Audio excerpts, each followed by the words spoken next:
Obbo, qudamnikiga to'g'ri borishim kerak ekan.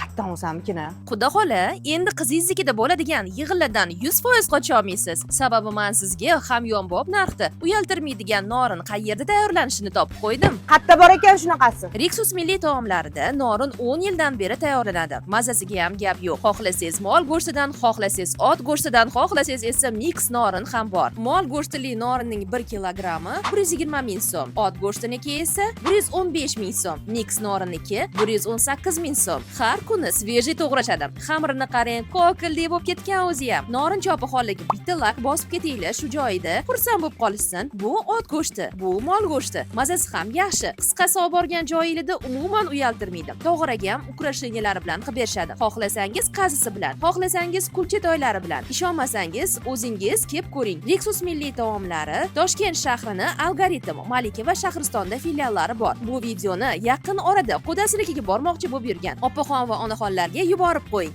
Norinni yaxshi ko'radiganlarga ham jo'natib qo'yaveringlar. Rahmat, haqiqatdan ham uyaltirmaydigan norin bo'pti. Baraka topinglar.